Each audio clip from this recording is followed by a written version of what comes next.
Olá, esse é mais um Câmara Debate e o nosso assunto hoje é, sem sombra de dúvida, o grande desafio do Congresso Nacional para o segundo semestre de 2020 e um dos grandes desafios dessa legislatura. Diga-se de passagem, já é um grande desafio há muito tempo. Há mais de 20 anos se fala em reforma tributária no Congresso Nacional. Bom, mas estamos com um Congresso reformista.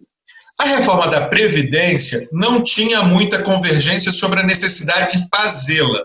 Havia gente que era contra. No caso da reforma tributária, há uma concordância quase que total da sua necessidade.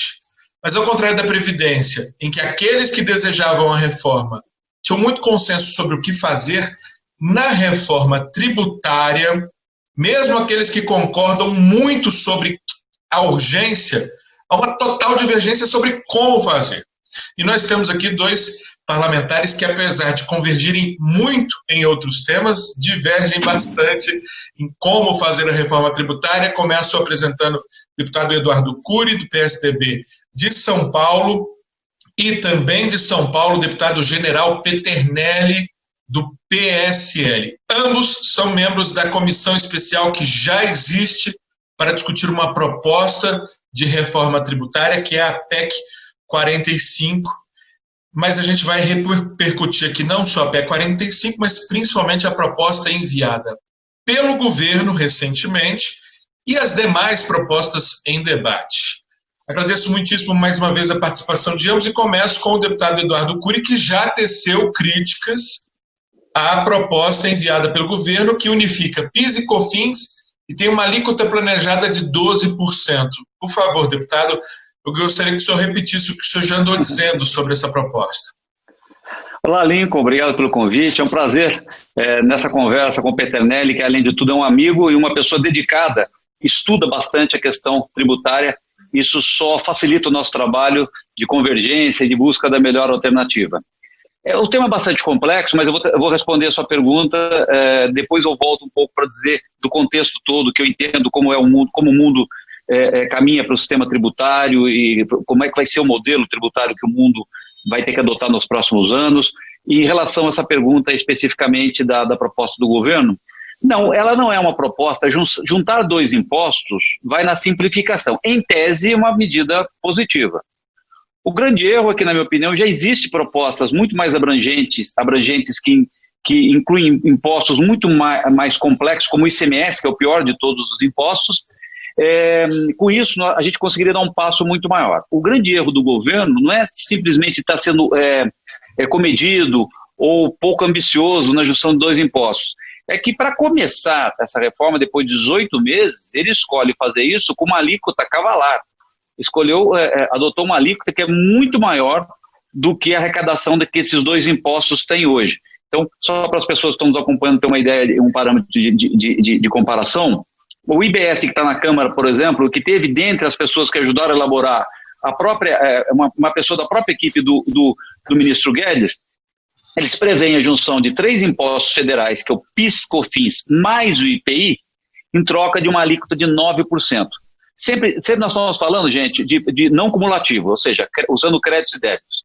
A proposta do governo prevê a somatória somente de 2 impostos, PIS e COFINS, com uma alíquota de 12%, ou seja, vai pagar 12% mais o IPI. Isso é um aumento de carga brutal. Esse é um dos motivos pelo qual me coloco frontalmente contra essa primeira etapa da iniciativa do governo de reforma tributária. Mas eu sou a favor de uma reforma tributária e nós vamos discutir isso tudo dentro da comissão. Logicamente, eu defendo uma discussão mais ampla e essa proposta do governo é muito tímida e equivocada. Bom, vou passar a palavra para o deputado General Peternelli fazendo a seguinte provocação. O senhor é entusiasta de um imposto único, um imposto sobre movimentação financeira nos moldes da CPMF, né? Não vou chamar de CPMF como alguns chamam, mas é os mesmos moldes, com uma alíquota bem mais alta, já que seria para substituir todos os tributos, uma alíquota de 2,5% cobrado de quem paga e também de quem recebe, né? que na matemática 2,5 mais 2,5 não é 100%, deve dar em toda uma cadeia produtiva algo em torno de 10%. Essa proposta, deputado General Peternelli, o governo ensaiou enviar, o próprio primeiro secretário de Receita Federal era também um entusiasta, e a proposta foi tão bombardeada que o próprio secretário caiu. Como é que o senhor acha que tem clima político para avançar numa proposta dessa natureza, quando até o presidente da Câmara e o presidente do Senado também a bombardeiam? Ô, Lincoln, uma satisfação muito grande estarmos falando desse tema tão importante que é a reforma tributária. Uma satisfação maior ainda em estarmos dividindo esse tempo com o deputado Eduardo Cury, de São José dos Campos. Eu tenho um vínculo muito grande com todo o Vale do Paraíba, ele também, e desempenhamos uma série de trabalhos em conjunto. Então, estamos sempre abordando esse tema. Tem muitos temas, inclusive, eu cheguei na Câmara, no meu primeiro mandato, e eu me espelho, vejo muitas atividades do próprio deputado Eduardo Cury, da maneira que ele interpreta essas atividades. E, dentro do foco, nós estamos discutindo os aspectos tributários. Eu costumo dizer que a proposta, que é a emenda substitutiva número 20, que foi protocolada há um ano atrás, ela traduzia uma ideia do próprio governo, do próprio Sintra, do Pacto Federativo, do Paulo Guedes. E eu procurei aglutinar essas ideias. Por que eu procurei aglutinar essas ideias nessas atividades? Até costumo aproveitar as câmaras, bem simplesinha, para mostrar essa parte que nós vamos voltar a abordar. É sobre o seguinte: o problema tributário brasileiro, no meu entender, o grande problema é a sonegação. Você tem toda uma dificuldade para essas atividades. Para que as pessoas possam entender, o Brasil, da Constituição até a data de hoje, já emitiu mais de 390 mil normas tributárias. Então, isso foi publicado na revista Isto é Dinheiro. Então, você verifica, isso é uma situação muito complexa. E eu estudei bem a PEC 110 e a PEC 45. A própria geração de créditos e débitos, a que o próprio deputado Eduardo Cury fez referência, ela é interessante, mas ela é complexa, muito complexa. Tanto que a PEC 45, ela mantém todos os impostos atuais decrescendo e o imposto IBS ou IVA, que se queira, crescendo. Agora, imagina como vai ficar o controle disso se você tem atividades, uma decrescendo, como você vai considerar o IVA do IBS debaixo do imposto que gerou crédito para poder abater no débito depois? Então, nós não estamos simplificando, nós estamos complicando essas milhares de normas. Então, a proposta para combater a sonegação, você faz reformas em imóveis, não tem nota. Você vai comprar material na internet, não tem nota. Determinados sites, né, eu não quero citar nomes, eles não emitem nota. Você executa, então tem toda a economia informal que não emite nota. Logicamente, toda venda irregular, né, não é a informal, a irregular também não tem nota.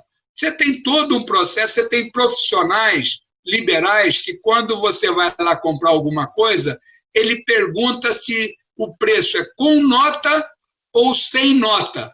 Então, qual é a solução para isso tudo? A solução para isso é exatamente a que o deputado Marco Sintra propôs. Seria 2,5% no crédito e no débito das transações financeiras. Isso permitiria acabar com todos os impostos. Não é com 5, não, né? Com vários impostos. O próprio ITBI, por exemplo, muitas vezes você compra um apartamento de 500 mil e quer passar por 300, para pagar menos impostos. Um pelo ganho de capital e o outro pelo ITBI. Mas os 500 mil foram. Então, se você tributar a movimentação financeira, não precisa ter ITBI. A mesma coisa ocorre com IPVA, com outros tributos. Esse tributo seria suficiente. E ouvindo o Paulo Guedes falar sobre Pacto Federativo, eu fui estudar Pacto Federativo e verifiquei que o Pacto Federativo alemão é 1/3, 1/3, 1/3. Então, eu apresentei a proposta adaptada para o nosso contexto, que seria 30% para o Estado, 30% para a União e 30% para o município. Perfeito. E 10% para o Congresso.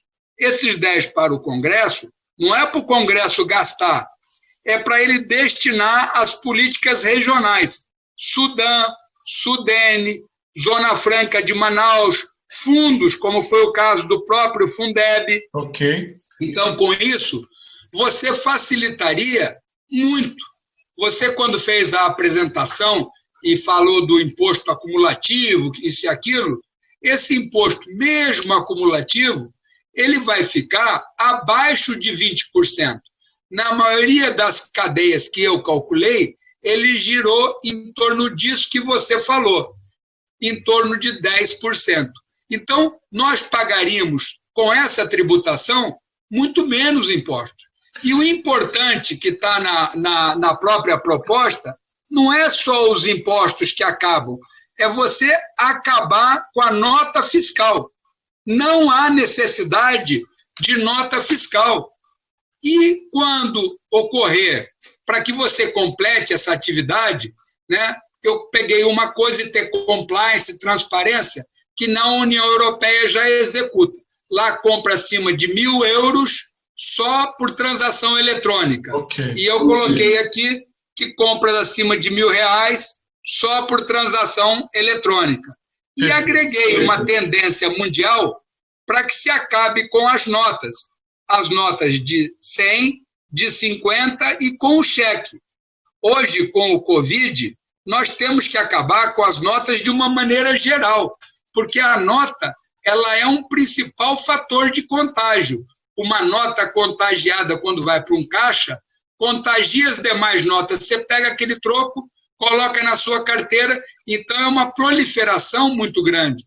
Então, com essas medidas simples, né, nós teríamos esse foco. E repara, eu, e compreendo o deputado Eduardo Cury, que foi prefeito, tem uma atenção especial com São José dos Campos, quando você, da União, tira da União, hoje a União fica com 67%, traz ela para 30%, né, e aumenta o Estado para 30% e o município para 30%, você faz um pacto federativo na qual o Estado e o município vão ganhar muito.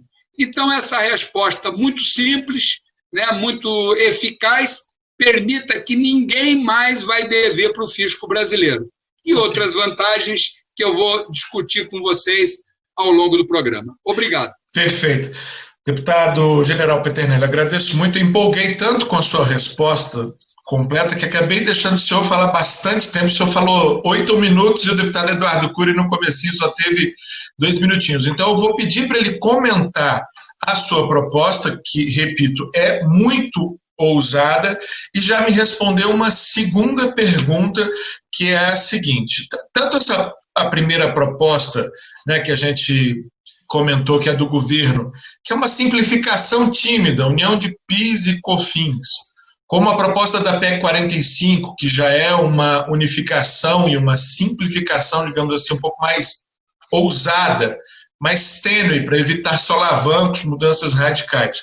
Como a proposta defendida pelo deputado General Peternelli, que já é uma simplificação radical, tão radical que faz com que até o tráfico de drogas pague imposto, né, deputado? Qualquer um que fizer qualquer negociação vai pagar imposto. Todas elas têm a sua base na simplificação, né, em diminuir a complexidade do nosso sistema, que é, se não o mais complexo do mundo, certamente um dos mais complexos, mas há uma pouca inversão do modelo tributário. O mundo inteiro, quando fez suas reformas para ir para o imposto sobre valor agregado, aproveitou para inverter a base da sua tributação, tributando menos o consumo e aumentando a tributação sobre a renda e o patrimônio. No Brasil, a gente tem uma tributação que está ali por volta de 60%, 70% sobre o consumo, em que todo mundo que consome paga, especialmente os mais pobres que consomem quase tudo que ganham, e pouco sobre renda e patrimônio, quando o mundo inteiro inverteu essa lógica. Eu gostaria de saber, deputado Eduardo Cury, além dos comentários sobre a proposta do imposto simplérrimo, do imposto único, também sobre a necessidade de se mudar um pouco a nossa forma de tributar de um modo geral, que nenhuma das propostas em debate, pelo menos até o momento, está atacando. Ok, Lincoln, eu vou começar pela segunda parte, que é essa briga consumo versus renda, e depois eu volto para o imposto de transação financeira, que dentre as alternativas tem essa proposta do meu amigo Peternelli. O Brasil comete uma barbaridade. Perto de 70% de toda a nossa carga tributária está em consumo. 55%, mais 15% sob contribuição patronal do INSS, que eu considero imposto também, porque se uma empresa paga contribuição patronal, isso vai para o custo dela, então vai para o custo do produto. Então 70% do que nós arrecadamos está em cima de consumo e trabalho. Isso é uma barbaridade, como disse bem você. Além de ser ineficaz, você pune os mais pobres que consomem 100% dessa renda. Então, já é uma dificuldade. Por que a gente chegou nesse modelo? Porque é fácil. As pessoas se enganam achando que quem paga é a empresa, e a empresa sempre parece que a empresa é rica e o cidadão é pobre. Não é verdade. Isso tudo é repassado aos preços e quem acaba pagando é o próprio consumidor. Como o Brasil é um país muito pobre e nós temos mais de 90%, esse critério de classe média dá um outro programa, tá? Eu não vou entrar nesse debate o que é classe média não, porque dá uma outra briga, mas vamos lá. Se você olhar classe média relativa é uma coisa, né? Classe média relativa é uma pessoa que ganha 2 salários mínimos, 3 salários mínimos, é classe média, porque o Brasil é muito pobre. Por outro lado, como isso não atende às suas necessidades básicas, ele não pode ser considerado classe média. E um dado simples para isso é o Diese usa como R$5.000 para a pessoa ser considerada a menos de R$5.000, ela não tem as suas necessidades básicas atendidas. Então, quem ganha menos de R$5.000 não pode ser considerado classe média. Então, tomar cuidado com isso. Baseado nesse conceito, o consumo pune principalmente classe baixa e classe média. Né? E por que isso? Porque é fácil de arrecadar.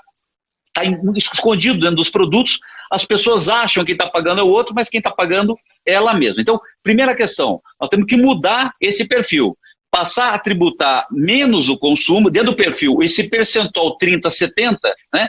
O correto seria alguma coisa 30-70 ao contrário, ou seja, 70 renda e 30 consumo, ou 20 consumo. Mas essa é uma outra briga. Para isso, a gente tem que mexer, primeiro, e o debate está acontecendo todo, em cima dos impostos sobre o consumo, porque além deles serem justos, eles têm um custo de administração por ser complexo, como o ICMS, que é o pior deles, o próprio IPI, o PIS e o COFINS, que além da arrecadação que chega para os governos, ele tem um custo que é perdido no meio do caminho, que é a insegurança jurídica, você contratar mega escritórios de contabilidade, e tudo isso precisa ser mexido. Voltando agora, dentro dos modelos que nós temos para mexer no imposto sobre consumo, você tem os IVAs clássicos, ou seja, imposto de valor agregado, nós temos 2 propostas na Câmara, que é o PEC 45, que é o IBS, e a PEC 110 está no Senado, de origem do meu colega Luiz Carlos Rauli, e você tem os impostos sobre transação financeira, que dentre eles, uma delas é a proposta do meu amigo Peternelli. Eu vou fazer rapidinho a minha opinião sobre o imposto de transações financeiras.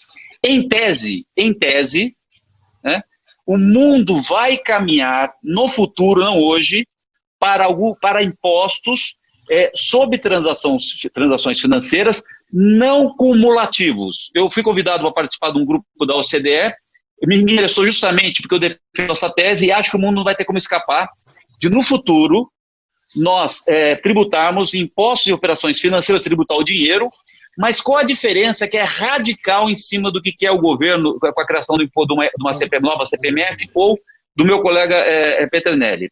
Não cumulativo. Nós não temos essa tecnologia hoje, que é um software para gravar o dinheiro e descobrir que aquele dinheiro já foi tributado, não a operação, não o produto tributado. O dinheiro já foi tributado, de forma que você possa tributar o adicional. Bom, isso não existe hoje, o mundo vai caminhar para daqui 15, 20 anos nesse modo, nós não temos hoje. Por que eu sou contra o imposto de transação financeira? Por 2 motivos bastante clássicos. Primeiro, as vantagens dele. Ele é simples, ele é difícil de sonegar, como bem disse o Peternelli. O problema é que ele causa uma distorção tão grande na cadeia produtiva por ser acumulativo. Cadeias longas, o Peternelli me disse que estudou várias cadeias, numa delas mais de 10%. Eu acho difícil, Peternelli, pelo seguinte, cadeias longas, por exemplo, em cada etapa você vai ter 2,5 mais 2,5. Então imagina, por exemplo, para que todo mundo conhece a cadeia automobilística. Você tem lá a borracha, ou melhor, o plástico que vem do petróleo. O petróleo, ele é processado numa petroquímica e transforma num polietileno. Esse polietileno vai ser injetado, ou seja, já são 3 etapas. Ele vai ser injetado, vai transformar numa pequena peça, essa peça para uma outra empresa, vai montar um subconjunto, esse subconjunto vai entrar no carro, né? Esse carro vai ser vendido. Cadeias produtivas longas, que tem muitas etapas, esse imposto vai ser cumulativo. E ele pode chegar a uma carga gigantesca, distorcendo o processo. Cadeias curtas, por exemplo, que tudo é feito em um único local, sim, o impacto vai ser menor. O problema é que você vai distorcer o processo decisório de competitividade e de eficiência, porque as pessoas falam, olha, o negócio é fazer tudo em casa, porque cada etapa que eu crio fora, eu vou carimbar mais 5% de imposto. E aí você vai ter cadeias absolutamente verticais, quando, na verdade, você tem que deixar livre para que a eficiência decida o que é bom fazer dentro e o que não é eficiente fazer fora. Um exemplo muito simples para as pessoas que nos acompanham é o seguinte, pega o iPhone, que é um produto que quase todo mundo já ouviu falar, ou as pessoas conhecem, né? A Apple é muito eficiente, eu sempre faço nos meus debates, nas minhas palestras, é o seguinte, quem fabrica o iPhone? 99% das pessoas falam, quem fabrica o iPhone é a Apple. Não é a Apple que fabrica o iPhone. Quem fabrica o iPhone é uma empresa taiwanesa, chama-se Foxconn. Ela é uma das mais eficientes do mundo para fabricar produtos.